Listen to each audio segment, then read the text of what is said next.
Hi friends, this is an extra bonus class using some of the leftover bits and pieces I had after my classes.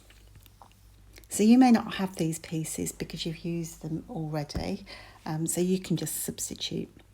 The first thing I did was fussy cut that beautiful world map out of the 6x8 paper pad. And I am going to use a stencil to create a sunburst on my background.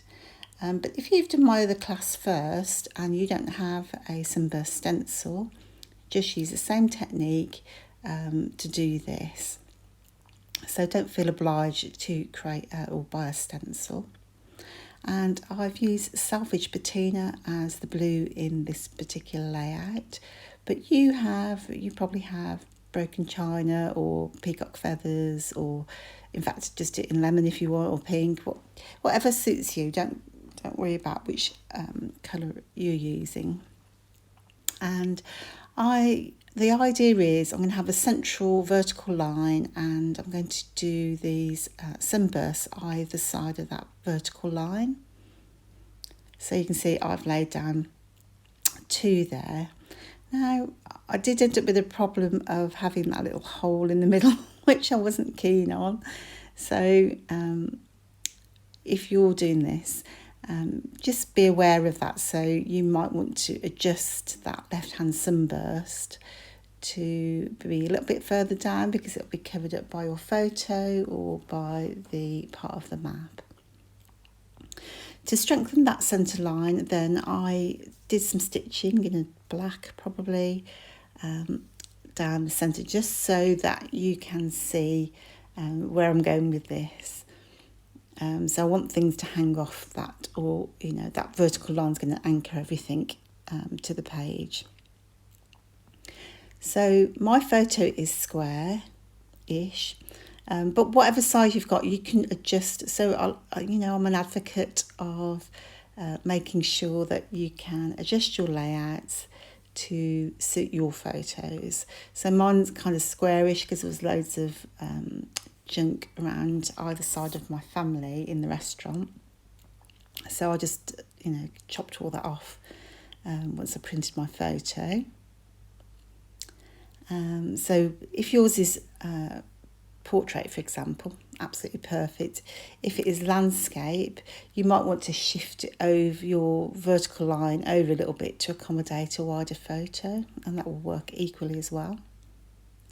And what you'll have seen there is I have fussy cut many elements out of pattern papers.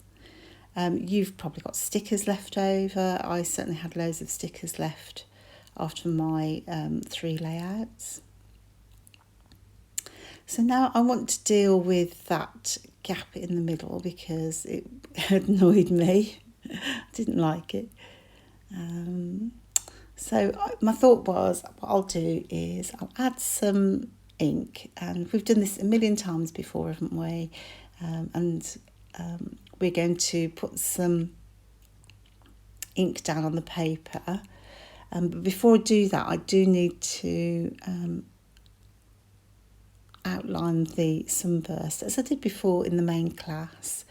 I'm using a permanent pen here, so it's a permanent fine liner, so that won't run when I add more ink. So that's something to bear in mind. And then I changed my mind. I was going to do tone on tone for some splashes, but I changed my mind and went for this pink. I think I might have preferred the lemon now, I'm not sure. You can see I've tried the blue, I was going to go with lemon, and then I've ended up with pink. So entirely up to you.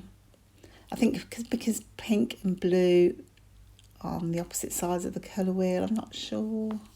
I'd have preferred that, let's say, the lemon to this, but up to you, either way. It works, I think. In fact, this turns out to be one of my favourite layouts out of the set. So you can see there I've used a round brush and added some splatters. It is only a watercolour paint, but you do need to let that dry because you don't want to smudge all those lovely splatters. So now it's dry, I am going to try and arrange my elements, which is the fun bit of the whole layout. So I've got a basic idea of where it's all going, and it's just really a case now of almost sticking it down. Did you see my very bright coral nails? Oh, I treated myself to some new nails, or getting them acrylic nails, because I have no nails, they're very, very weak anyway. And I chose this beautiful coral colour from the swatches, and then when when it went on, they were kind of almost neon. So thankfully I've got a different colour on now. They look pretty. They make you look brown, to be fair. Look, my hands look really brown there, don't they? So I'm just picking out bits and pieces from those stickers. I am a fussy cutter because I enjoy it. If that's not for you, you can just pick out some other ones from the collection. But basically what we're aiming for is we're going to have the stickers and elements kind of on that central line there, and then things to the left and the right of the line, which kind of doesn't sound like a plan at all, does it? But if it's heavier in the middle, it kind of does work. So I've used a couple of the tags, the cut apart tags from the 6x8 sheet. If you've used those, just make your own tag. I do that really often. So you could take an existing tag and use it as a template and just cut around some pattern paper.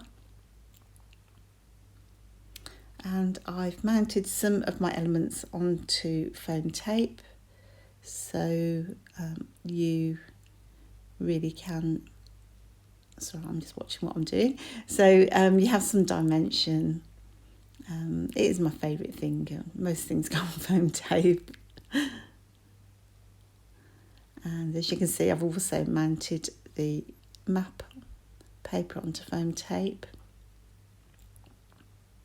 The reason why I like the foam tape is because you get that little shadow in the final layout, so you can see it's got dimension. And it's great for tucking things underneath. So I tend to have things overlapping as best I can.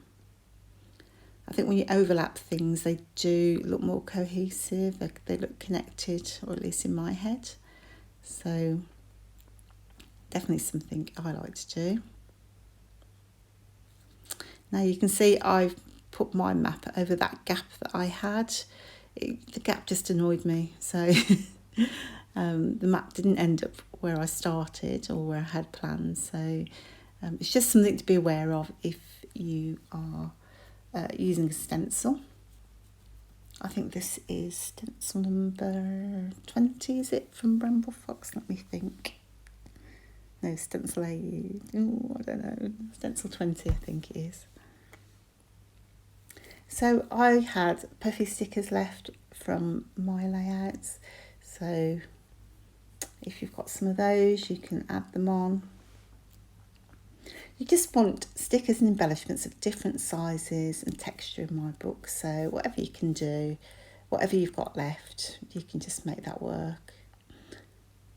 Because mine was at a restaurant, and those little Coke bottles I felt were quite appropriate.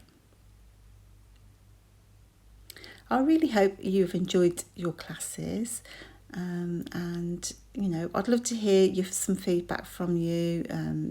You can message me privately if there are things that you like, and